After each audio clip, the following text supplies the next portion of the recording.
Sekarang ini banyak sekali ulama dalam definisi kita di Indonesia ini. Yang demo-demo ulama. Apa ceritanya orang teriak-teriak di jalan jadi ulama? Kalau mau menasihati pemerintah, kalau dia ulama punya ilmu, Rasulullah SAW bersabda, "Man kana indahu nasihatun lidhi sultan, fala yubdiha alaniya, wal ya'khudh biyadihi, wal yansahhu sirra, fa in qabila minhu fadak, wa illa faqad addama alaihi." Siapa yang punya nasihat kepada pemerintah, jangan dia sampaikan terang-terangan. Dia pegang tangan pemerintah itu. Dia nasihati rahasia. Kalau diterima oleh si pemerintah, itu yang diinginkan. Tidak diterima, dia sudah tunaikan tanggung jawabnya. Wahai orang-orang yang beriman, taati Allah, taati Rasul, dan ulil amri di antara kalian. Akan tetapi apabila ia menjadi pemimpin, dan tentunya dengan cara yang tidak sesuai syariat, tetap Rasulullah mengatakan, wa in ta'ammara alaikum abdun habasyai, walaupun kalian dipimpin oleh hamba sahaya Ethiopia. Jangankan Pak Jokowi, jangankan Pak SBY dan lain sebelum yang pernah jadi presiden di Indonesia, Fir'aun saja yang demi Allah mereka nggak sejahat Fir'aun. Fir'aun saja diperintahkan Nabi Musa dengan Harun, idhaba ila Fir'aun innahu togo, faqula lahu qawlan layyina. Yang gak boleh anak laki lahir main potong aja. Fir'aun lebih dari Rohingya loh. Terus datang ke Fir'aun, katakan perkataan yang lembut. Idza ra'aita rajulan yasubbul hakim fa'lam annahu sahibu hawa. Kalau engkau melihat ada orang yang mencela pemimpinnya, menjelek-jelekan pemimpinnya, ketahuilah kalau dia itu pengikut hawa nafsunya. Dan tanyakan kepada dia, apa setiap kali engkau mencela pemimpinmu kau dapat pahala? Dapat pahala enggak kalau kita menjelekkan pemimpin kita? Kalau dapat pahala kita cela, enggak dapat pahala. Pertanyaan kedua, kalau kau doakan pemimpinmu, kau dapat pahala enggak? Dapat, Masya Allah. Oke, pertanyaan yang selanjutnya, kalau kau celah pemimpinmu, pemimpinmu berubah enggak? Enggak berubah. Kalau kau doakan pemimpinmu, bisa enggak Allah merubah pemimpinmu? Bisa. Terus kenapa kau tidak doakan pemimpinmu? Man akrama sultanallahi fil ard akramahullah.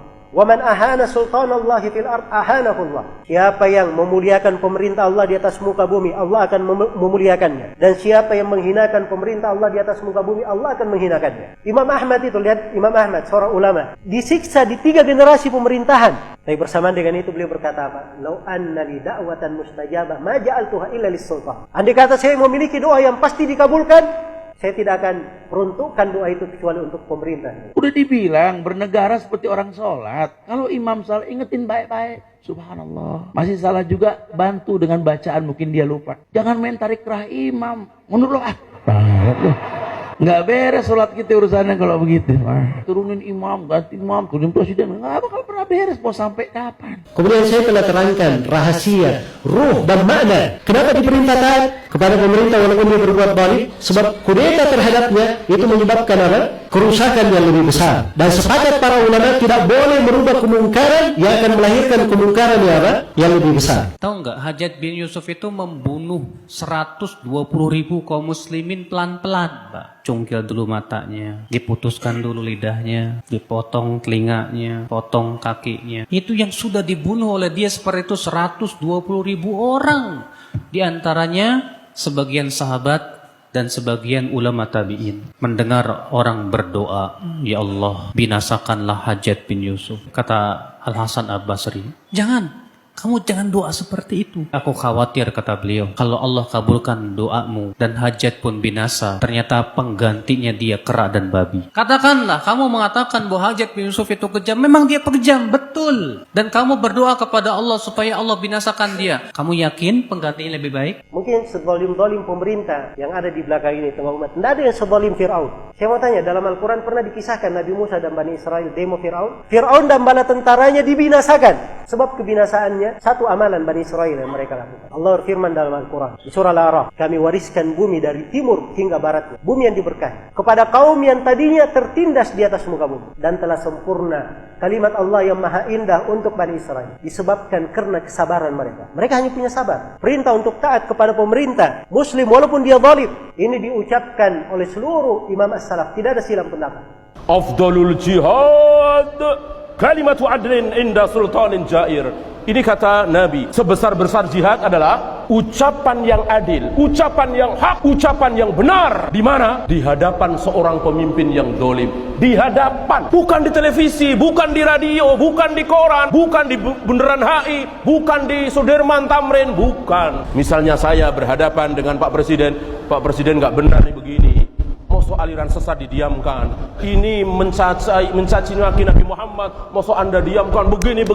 Saya berdua dengan presiden, bukan di televisi, bukan di radio, di mimbar nggak boleh, di jalanan apalagi. Itu cara Yahudi. Tentu teman-teman sekalian yang menasihati pemimpin, orang yang bisa sampai suaranya ke pemimpin itu. Kalau antum mau nasihatin seseorang, cari misalnya seorang pemimpin perusahaan. Contoh saja dulu, kita cari siapa pegawai perusahaannya yang bisa menyampaikan kata-kata itu. Atau siapa kira-kira orang yang bisa sampai suaranya. Kecuali kalau kita memang langsung didengar, alhamdulillah. Pemimpin ini mendengarkan aspirasinya atau penyampaian dan keluhannya masyarakat, baguslah, gitu kan. Nggak ada masalah. Tapi kalau tidak, maka cukup dengan doa. Kita doakan saja.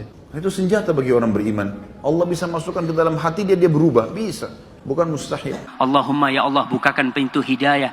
Jagalah Bapak Jokowi dan seluruh jajarannya. Jaga mereka dari segala mara bahaya. Berikan petunjukmu, berikan hidayahmu ya Allah. Semoga mereka bisa membawa negeri ini kepada negeri yang baldatun thayyibatun rabbun ghafur. Katakan doa itu, dapat pahala dan Allah bisa. Doakan presiden kita, doakan wakil presiden kita, doakan gubernur kita, doakan. Semoga Allah berikan hidayah. Suatu negara, rakyatnya 200 juta, kemudian presidennya adil, membahagiakan 200 juta orang, betapa banyak pahala yang dia dapatkan. Beliau berkata, jika seorang pemimpin bersungguh-sungguh berisyihad untuk memperbaiki agama rakyat dan untuk memperbaiki dunia rakyat, dia perhatikan dua-duanya. Jika dia sudah bersungguh-sungguh untuk perbaiki, sebisa mungkin, berhasil atau tidak berhasil urusan Allah. Tapi dia berusaha sebisa mungkin, kata Ibnu Taimiyah rahimahullah, fa innahu afdalu ahli zamani. Dia adalah orang yang paling afdal di zamannya. Di negara-negara Islam, kezaliman ul amri disebabkan karena kezaliman rakyatnya. Allah berfirman dalam surah Al-An'am, demikian kami jadikan penguasa-penguasa orang yang zalim disebabkan kezaliman sebagian dari mereka dengan apa yang mereka usahakan. Tidak mungkin pada masa kita sekarang ini pemimpinnya seperti Umar bin Abdul Aziz atau seperti Muawiyah bin Abi Sufyan, tidak mungkin. Atau seperti Umar bin Khattab, tidak mungkin. Kalau rakyatnya zalim, maka pemimpinnya pun zalim. Kalau rakyatnya berbuat maksiat, pemimpinnya pun demikian. Kalau rakyatnya melalaikan salat, pemimpinnya pun demikian juga. Menghilangkan kezaliman penguasa yang ada di negara-negara Islam, yang pertama kewajiban kaum muslimin apa? Yang pertama, taubat kepada Allah. Kalau penguasa itu berbuat dosa, kita pun banyak berbuat dosa dan maksiat kepada Allah. Kita wajib taubat. Yang kedua, membersihkan diri kita dari noda-noda syirik. Yang ketiga, kata Syekh Albani, kewajiban kita mendidik istri dan keluarga kita. Kita akan ditanya oleh Allah tentang istri dan anak kita. Kita umat Islam tidak akan ditanya oleh Allah siapa pemimpin kita, tapi kita akan ditanya bagaimana kamu mengurus istri dan anak kamu. Sebab Nabi bersabda, setiap kamu adalah pemimpin dan setiap kamu akan ditanya tentang pimpinannya.